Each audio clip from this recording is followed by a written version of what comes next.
देखा, मैंने देखा, एक बार देखा, 3-4 बार ही आया था, मैं देखा।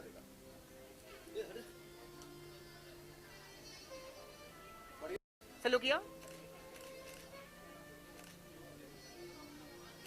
वेट सर चालू किया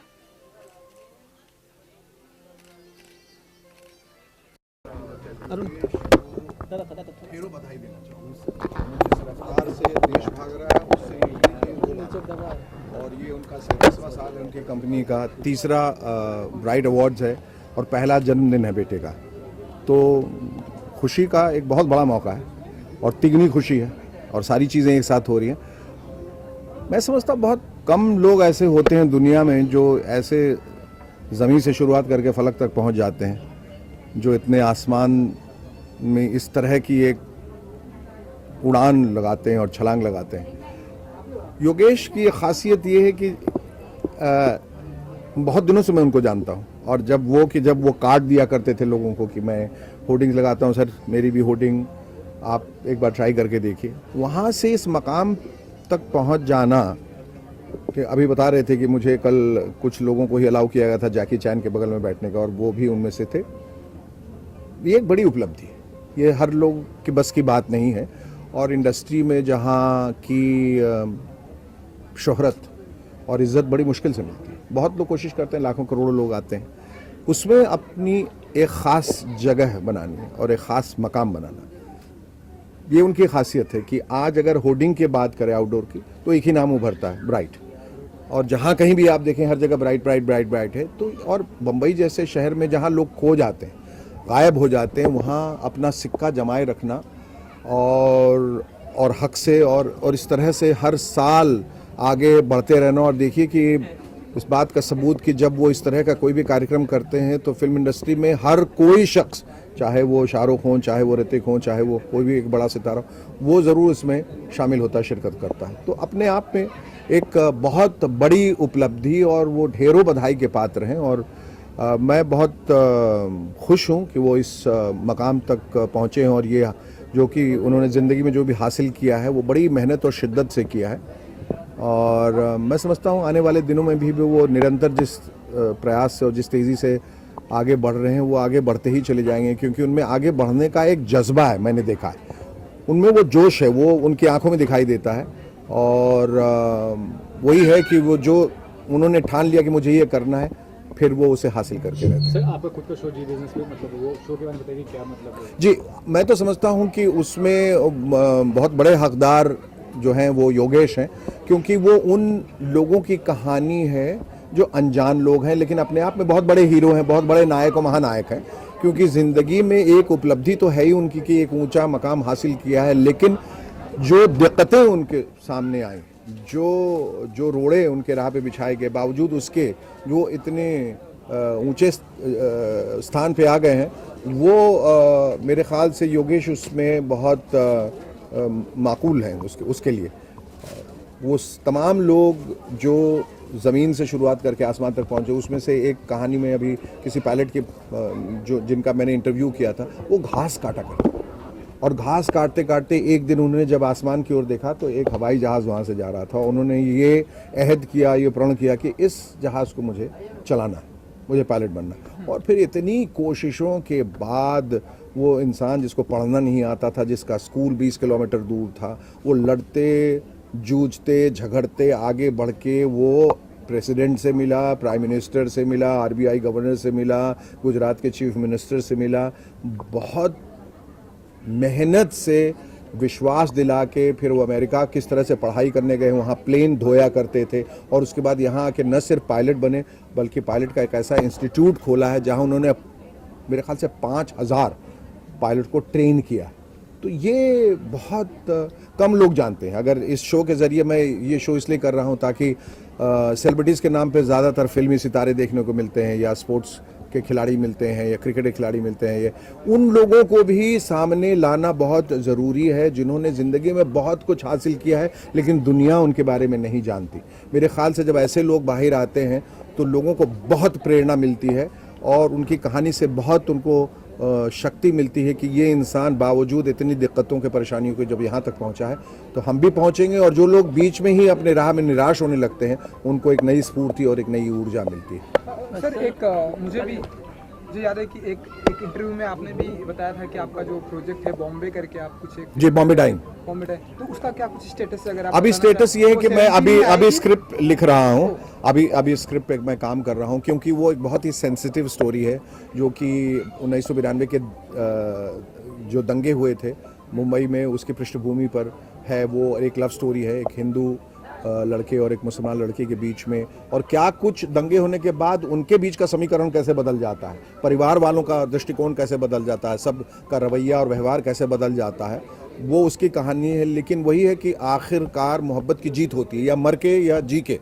लेकिन दुनिया की यही कोशिश रहती है कि किसी तरह से मोहब्बत को कुचल दिया जाए। सर क्योंकि बॉम्बे फिल्म का आपका नाम है तो बॉम्बे डाइंग नाम है, क्योंकि कई सारे लोगों को, कुछ खास करके पॉलिटिशियन को बॉम्बे वर्ड से बहुत ही प्रॉब्लम है, तो आपको नहीं लगता कि आप ये बात मुझे आज तक समझ में नहीं आई कि जिस बॉम्बे में लोग बड़े हुए, जिसके अभी बॉम्बे हाई कोर्ट तो है ही, बॉम्बे हाई कोर्ट तो और बहुत सारे बॉम्बे अभी कई जगह लगे हुए हैं। ठीक है, आपने शहर का नाम बदल दिया, लेकिन प्रजातंत्र में ये तो सबको इख्तियार है कि वो मुंबई को बम्बई बोलना चाहे या बॉम्बे बोलना चाहे या कुछ भी बोलना चाहिए, वो उसका हक है। आप किसी के सर पर तलवार रख के नहीं कह सकते आप इसको मुंबई बोलो तो गला काट देंगे, ये तो गलत बात है। अभी अजीबो गरीब सब नाम रख दिया, बंगलुरु अभी तो जबान पे नहीं चढ़ता है, उड़ीसा या कुछ नाम रखा, कोलकाता, इतना कैसे मुंह खोलेगा आदमी, कलकत्ता बोल के निकल जाता है। तो बहरहाल मैं नहीं समझता कि इसमें कोई प्रॉब्लम ऐसी होनी चाहिए। कंपनी भी है, एक बॉम्बे डाइंग नाम की एक कंपनी भी है, तो ये तो खैर बॉम्बे डाइंग है, DYING है। एक शहर मर रहा है, एक शहर जो खूबसूरत था वो अब ख़त्म हो रहा है, उसकी एक कहानी। और क्यों ख़त्म हो रहा है, उसके हालात, उसकी परिस्थितियाँ क्या हैं, अनुकूल हैं, प्रतिकूल हैं, जो भी है। लेकिन शहर इंसान ही नहीं, शहर भी मरता है, देश भी मरता है, लोग मरते हैं, संस्कृति मरती है, समाज मरता है। तो ये कहानी सब उसी का एक ताना बाना है। सर ये पूछना चाहूँगा कि वर्षों पहले आपने कॉमेडी शो होस्ट किया, काफ़ी सक्सेसफुल रहे। आज के दौर में आप देख रहे हैं कितने सारे कॉमेडी शोज आते हैं, कितना सेंसेबल, कितना रियलिस्टिक मानते हैं उसको? अब ठीक है, अब तो एक जिसको कहते हैं मैन्युफैक्चरिंग हो रही है ना। पहले लिमिटेड एडिशंस निकलते थे, अब ये है कि हर कोई एक ही भेड़ चाल जो हो गई है।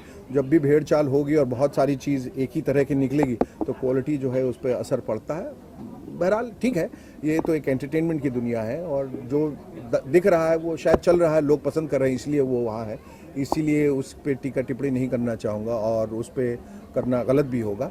मेरे ख्याल से सब लोग अपना काम बहुत ईमानदारी से और निष्ठा से कर रहे हैं। अच्छा बुरा है वो दर्शकों को डिसाइड करना है। कल ट्रेन के वक्त SRK के जी, ये बड़ा दुर्भाग्यवश। तो आप क्या कहना चाहेंगे? नहीं, इस पे कहना क्या है, इस पे तो यही मतलब बहुत ही दुखद समाचार है कि ऐसा हो जाता है। लोगों को थोड़ा संयम बरतने की बहुत ज़रूरत है। लोग हर जगह, चाहे जलीकट्टू हो, चाहे ये यहाँ पर फिल्मों का हो या कोई और प्रोटेस्ट हो, लोग आपे से बाहर हो जाते हैं। मैं कहता हूँ कि जब आप दुनिया में नहीं हैं तो फिर वो क्रांति जो आप लाना चाहते हैं या जो जिस चीज़ के लिए आगे निकले हैं, फिर उसका क्या मायने है जब आप मर ही जाते हैं।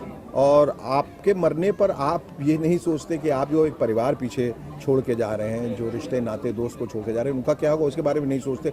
अंधाधुन लोग बस दौड़े चले जा रहे हैं एक दौड़ में, उनको मालूम नहीं किस लिए दौड़ रहे हैं, बस सब दौड़ रहे हैं तो हमें भी दौड़ना है।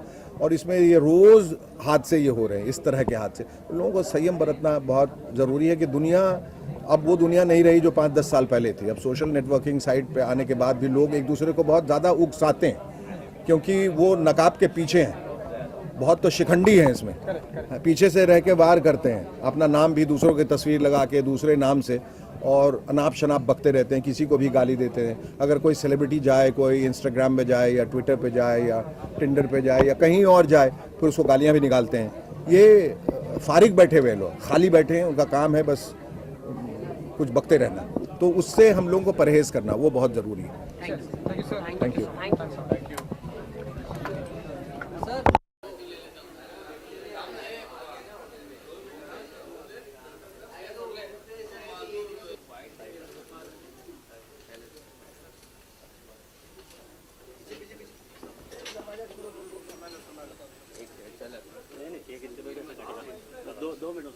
इवेंट के लिए सोनू सूद 5 मिनट में हमें ज्वाइन करेंगे यहाँ पे, और तारक मेहता के शैलेश लोढ़ा वो भी हमें ज्वाइन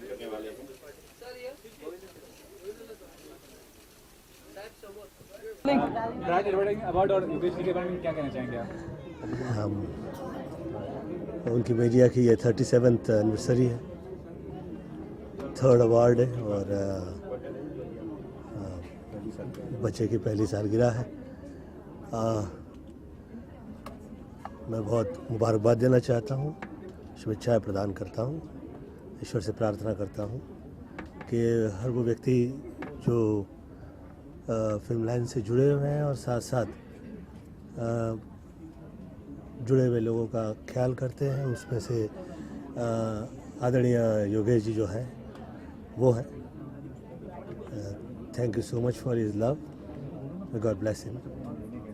थैंक यू। ये भी पूछना चाहूँगा कि आप भी अपने क्षेत्र में काफ़ी सफल हैं, योगेश जी भी हैं, तो सफल होने के लिए आप मूल मंत्र क्या होता है कि अगर इंसान को सफल होना है किसी भी क्षेत्र में, या एक्टिंग की बात कर लें या बिजनेस की बात कर लें, आपकी समझ से क्या होना चाहिए?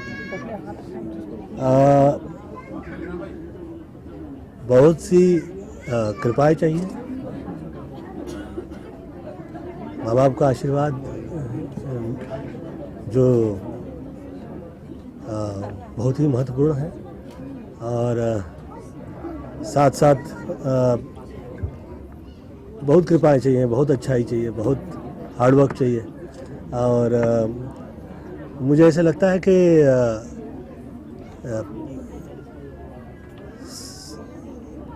सफल जो व्यक्ति जो लोग होते हैं वो बहुत ही कृपा की चीज़ है, बहुत ही ईश्वर कारुण्यम होता है, तो फिर सफल हो जाता है व्यक्ति। सलमान खान सभी केसेस से बरी हुई है, तो आपने कुछ बात की सलमान खान से? जी, मुबारकबाद देना चाहता हूँ मैं, और दी और बहुत अच्छा लगा। बात आपने की, क्या बातचीत हुई उसके बारे में बताना चाहिए? अभी इस विषय में यहाँ पे चर्चा नहीं कीजिए कृपया। बहुत अच्छा लगा और बहुत मुबारकबाद दी। सर, आपकी फिल्म भी आ रही है, तो किस तरह का प्रमोशन चल रहा है इसके बारे में? जी, शुरू हो गया है